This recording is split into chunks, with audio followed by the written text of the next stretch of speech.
दोस्तों, क्योंकि लद्दाख में चुनाव आ रहे थे तो कई दिनों से मैं खामोश था, मगर मुझे खामोश रहने कहाँ दिया जाता है।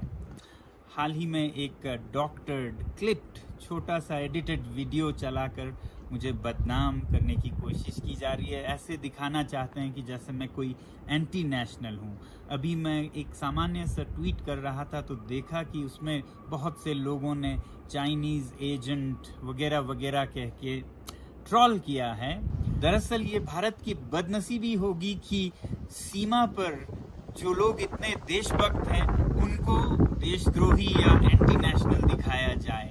अब ये लोग क्या जाने चाइनीज एजेंट क्या होता है। जिन लोगों ने चाइना के साथ न सिर्फ जंगों में लड़ा है बल्कि बॉयकॉट चाइनीज गुड्स के मूवमेंट्स शुरू किए हैं, उनको आप बैठ के चाइनीज एजेंट कहेंगे।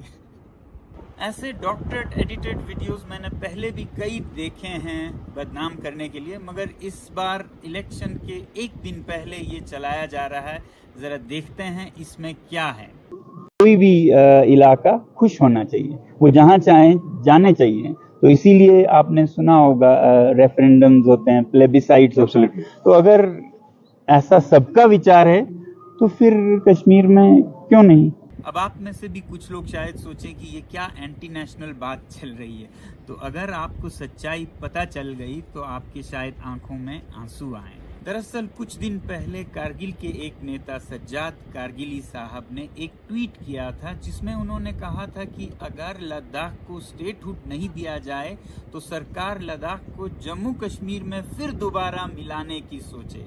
और इस पर मैंने आपत्ति जताई थी, इसको कंडेम किया था और कहा था कि ये आपके जाती पर्सनल थॉट्स हो सकते हैं, मगर अगर कारगिल के सभी लोग और नेता यही सोचते हैं तो फिर आप कश्मीर में मिल सकते हैं। ये आपकी खुशी है, खुश रहना चाहिए और लेह लद्दाख एक यूटी की तरह ही बना रहेगा।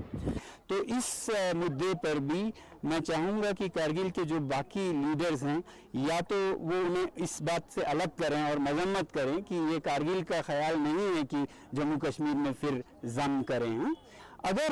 अगर नहीं करना चाहते हैं मजम्मत और ये सच में लोगों का ख्याल है तो फिर ले एक यूटी रहेगा, कारगिल जम्मू कश्मीर का हिस्सा बनेगा। आपने रिएक्ट किया था सर एक ट्वीट पे जो कारगिल के एक पॉलिटिशियन की तरफ से आया था।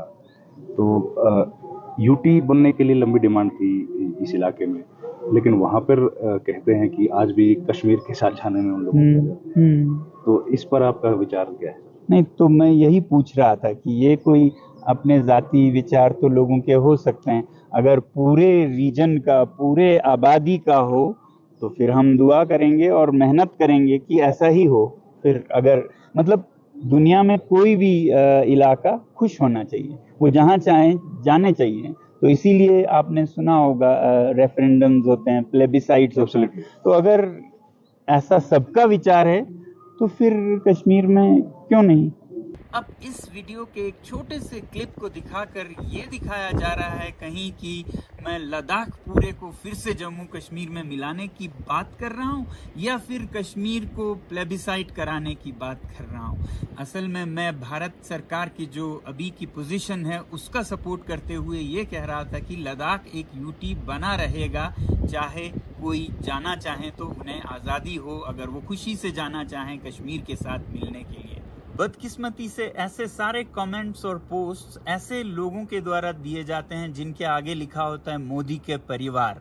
मेरे ख्याल से आप लोग मोदी जी को बदनाम कर रहे हैं, इतनी मेहनत करके शायद कुछ पैसा भी ले रहे हैं और उसके बाद मोदी जी के लिए गुडविल के जगह आप इलविल जनरेट कर रहे हैं। ये आपका पर्पस नहीं होगा। बल्कि मैं तो खुद जहां जहां मोदी जी ने अच्छे काम किए हैं उसकी प्रशंसा करता हूं, बल्कि उनके उम्मीदवार को वोट भी दिया था पिछली बार। ये अलग बात है कि उन्होंने लद्दाख के साथ जो वचन दिया उसको तोड़ा और लद्दाख को जो संरक्षण देने थे वो नहीं दिए। उस बात पे हम उनको वचन याद भी दिलाते हैं। आज बस इतना ही। बहुत बहुत धन्यवाद। जुले और जय हिंद।